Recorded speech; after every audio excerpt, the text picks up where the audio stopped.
Hi అండి. నేను మీ Deepti. Welcome back to mom's kitchen. అందరు ఎలా ఉన్నారండి? నేనైతే చాలా బాగున్నాను.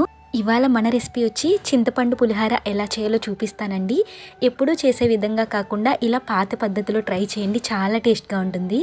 నాకైతే నిమ్మకాయ పులిహార కంటే కూడా చింతపండు పులిహార అంటేనే చాలా ఇష్టం అండి.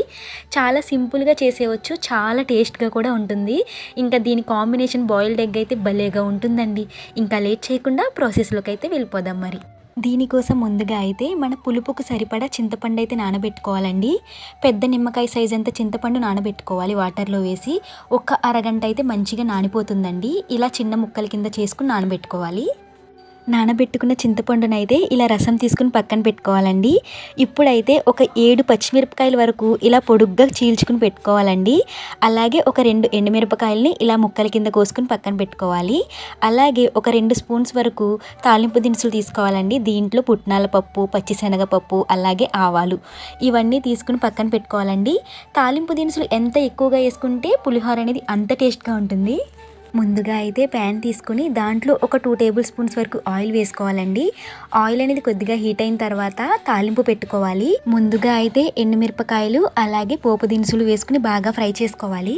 ఇవి ఇలా ఫ్రై అవుతూ ఉండగా దీంట్లోనే ఒక 3 టేబుల్ స్పూన్స్ వరకు పల్లీలు వేసుకోవాలండి. మీకు నచ్చితే జీడిపప్పు కూడా ఈ స్టేజ్లో వేసుకోండి, బాగుంటుంది.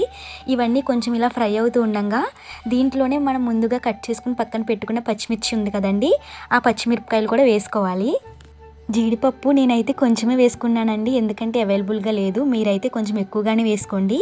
ఇవన్నీ వేసుకుని మనం మంటని లో ఫ్లేమ్లో పెట్టుకుని ఫ్రై చేసుకోవాలి. ఈ విధంగా ఫ్రై అవుతూ ఉండగా దీంట్లోనే ఫ్రెష్గా ఉన్న కరివేపాకు వేసుకోవాలి. కరివేపాకు వేసుకుని కరివేపాకుతో పాటుగా కొత్తిమీర కూడా వేసుకోవాలండి. ఇవన్నీ వేసుకుని బాగా ఫ్రై చేసుకోవాలి. పోపు మొత్తం బాగా ఫ్రై అయిపోయిన తర్వాత ఇప్పుడు దీంట్లో ఇంగువ అలాగే మనకు టేస్ట్కి సరిపడా సాల్ట్ కూడా వేసుకోవాలండి. ఇవి రెండు వేసిన తర్వాత మొత్తం బాగా మిక్స్ చేసుకోవాలి. చాలామంది పులిహోరలో ఇంగువ వేయడానికి ఇష్టపడరండి. ఇంగువ వేసి చూడండి, టేస్ట్ అనేది చాలా బాగుంటుంది. అలాగే సాల్ట్ కూడా కొంచెం చూసుకుని వేసుకోండి, ఎందుకంటే ఆల్రెడీ మనది పుల్లగా ఉంటుంది కాబట్టి సాల్ట్ తక్కువ వేస్తే ఇంకా పులుపు ఎక్కువ అవుతుంది. సాల్ట్ అనేది కరెక్ట్గా అడ్జస్ట్ చేసుకుని వేసుకోవాలి. అలాగే ఇప్పుడు దీంట్లో ఒక 2 టేబుల్ స్పూన్స్ వరకు పసుపు వేసుకోవాలండి. పసుపు వేసిన తర్వాత మొత్తం బాగా మిక్స్ చేసుకోవాలి. చూసారు కదా మనది ఎంత కలర్ఫుల్గా ఉందో తాలింపే, ఇంకా పులిహోర అయితే చాలా బాగుంటుందండి.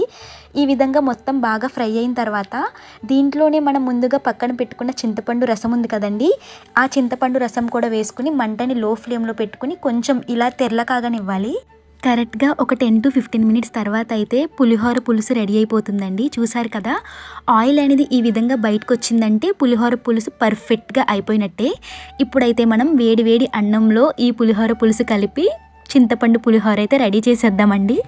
మీరు ఏ రైస్ అయినా తీసుకోవచ్చండి, సన్న బియ్యం అయినా తీసుకోవచ్చు, లేదా రేషన్ బియ్యంతో చేసినా కానీ చాలా బాగుంటుంది. నైట్ అన్నం మిగిలిపోయినా కానీ ఇలా చేయొచ్చు. ఈ పులిహోర పులుసు మనం చేసుకుని ఫ్రిడ్జ్లో పెట్టుకుంటే ఒక 3 to 4 డేస్ అయినా నిల్వ ఉంటుందండి. మనకి ఎప్పుడైనా కావాలనుకుంటే అప్పటికప్పుడు కాకుండా ఈ విధంగా పులుసు అనేది ప్రిపేర్ చేసుకుని అప్పటికప్పుడు రైస్ కలుపుకుంటే సరిపోతుంది. మినిమం ఒక 3 to 4 డేస్ అయితే నిల్వ ఉంటుందండి. అదే బయట పెడితే ఒక 2 డేస్ అయితే ఉంటుందండి. చూసారు కదా, మన చింతపండు పులిహోర అయితే రెడీ అయిపోయిందండి.